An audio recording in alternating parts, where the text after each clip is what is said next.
এখন যাচ্ছি কলেজ থেকে যাবে হচ্ছে ট্রিপে। এখন 7টার সময় আমরা বেরোচ্ছি। এখন যাই কলেজের ওখানে, তারপর ওখানে বাসে সবাই উঠবো, তারপর বেরোবো।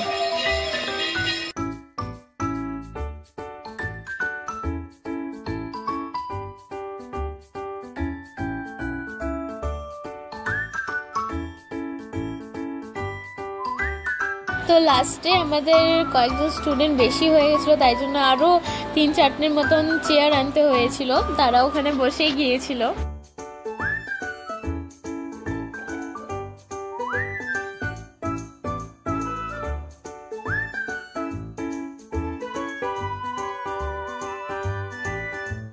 তো প্রথমেই আমরা যাচ্ছি হচ্ছে জল্পেশ্বর মন্দিরে।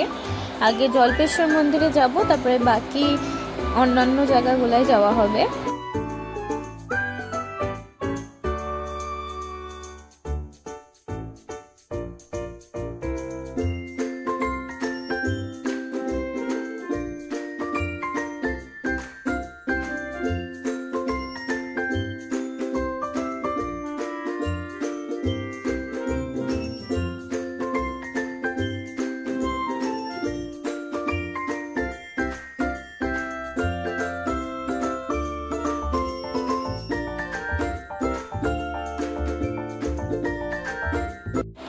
তো স্যার এখন আমাদেরকে সেই জল্পেশ মন্দিরের বিষয়ে কিছু কথা বলছিলেন, কবে প্রতিষ্ঠিত হয়েছিল, কেন প্রতিষ্ঠিত হয়েছিল সেই বিষয়ে, এবং সেটা কোথায় অবস্থিত।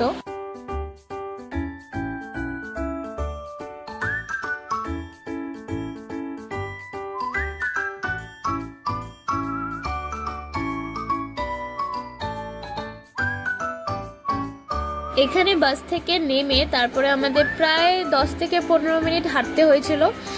10 থেকে 15 মিনিট হাঁটার পরে জল্পেশ মন্দির। এখানে আমরা স্যাররা আর আমরা সবাই মিলে গ্রুপ করে রাস্তা দিয়ে যাচ্ছিলাম।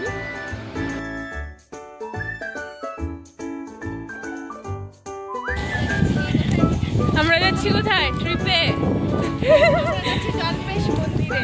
হ্যাঁ, আমাদের বেকার বেকার হাঁটাচ্ছে, সেটা আলাদা ব্যাপার। আর স্যার অনেক দূরে, সেটাও আলাদা ব্যাপার।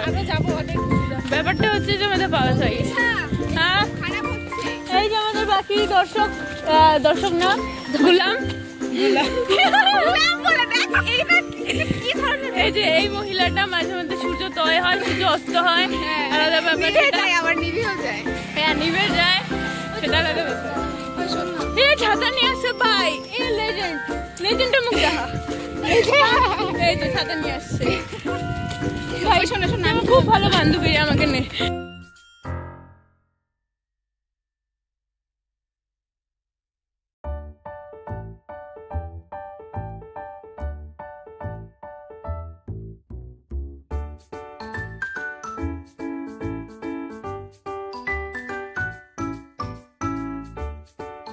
আমরা চলে এসেছি জল্পেশ মন্দির। জল্পেশ মন্দিরের এটা ফার্স্ট গেট। এরপরে আরেকটা গেট আছে ভিতরে প্রবেশ করার জন্য।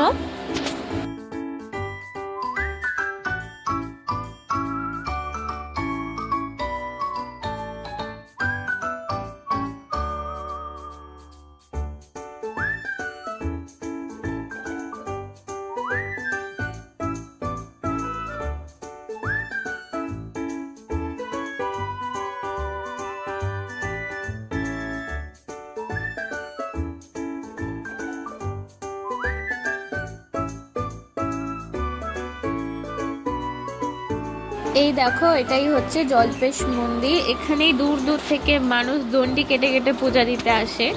আমরা পুজো দিয়ে নিয়েছিলাম। আমি এত তাড়াহুড়ো করে পুজো দিয়েছি যে পরে টাইমই ছিল না হাতে ফটো বা ভিডিও নেওয়ার জন্য।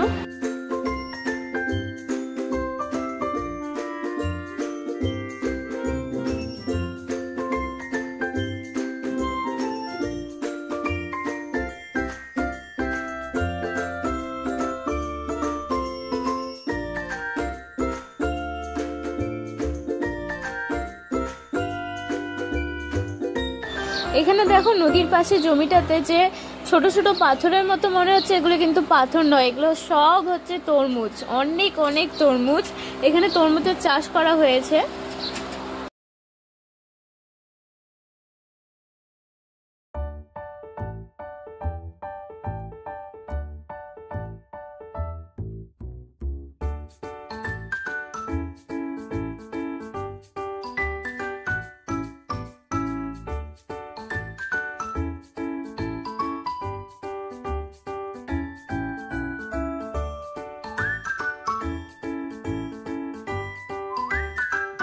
उधर से मुंह उधर करो तब उतरो।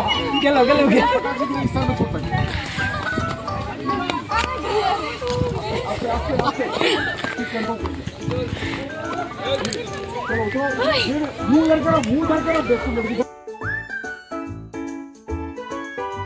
অনেকক্ষণ বাসে জার্নি করার পর বিশেষ করে স্যাররা আমাদের জন্য একটা ছোট্ট ব্রেক দিয়ে দিয়েছিল, সেটা ছিল জুসি ওয়াটারমেলন ব্রেক।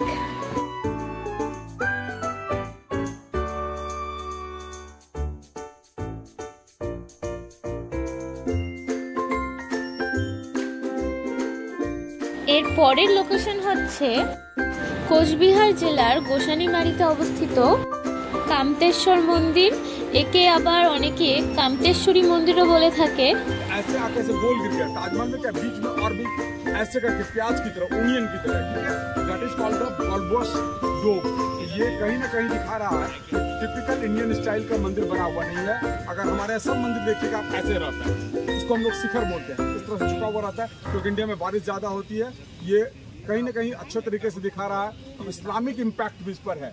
इस एरिया में जो इस्लाम आए होंगे उनको, जब मस्जिद में हमेशा आप देखिएगा ये कंस्ट्रक्शन होता है, तो उस तरह से है। और बीच का ध्यान दीजिए कि बहुत ही पहली बार मैं इस मंदिर में आया हूँ। ये इंटरेस्टिंग चीज क्या है, गर्भगृह बोलते हैं, जहाँ पर रखा रहता है उसको गर्भगृह बोलते हैं। गर्भगृह मतलब हुआ यूट्रस ऑफ द गर्भ, ठीक है। जब गर्भगृह देखिएगा उसमें कोई खिड़की नहीं होती है इंडियन में।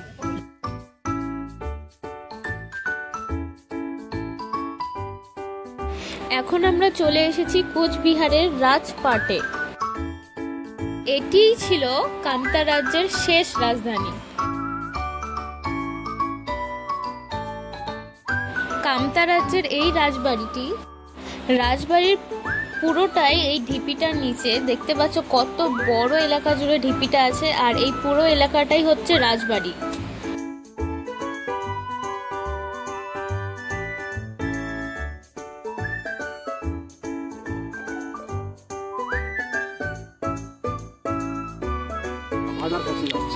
तो उसका जो डिमोरलाइजेशन आप भी अपना देखिएगा, जो बड़ा मकान ऊंचे प्लिंथ पर रहता है ना, उस मकान का ब्यूटी ग्लोरी एक अलग मकान होता है।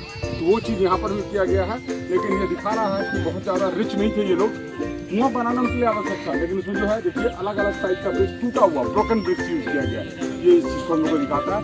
और इसकी अगर खुदाई होगी इसके अंदर से बहुत कुछ निकलेगा, क्योंकि कूच बिहार का जो इनकम था लगभग यहाँ से मालदा तक का रीजन था, और गंगा क्रॉस करते थे वहाँ पर 14 लाख रुपया उस समय में चांदी का टाका, उसको टाका बोलते हैं, 14 लाख टाका कलेक्शन होता था कूच बिहार स्टेट के अंदर।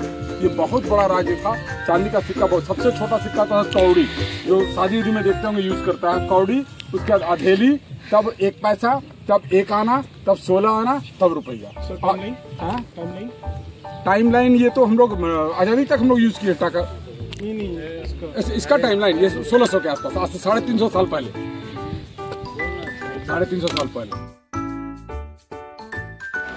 রাজবাড়িটা শুধুমাত্র এই অংশটুকুনি দেখা যায়, এটা হচ্ছে সেই রাজবাড়ির কুয়ো, এখান থেকে তারা জল নিত।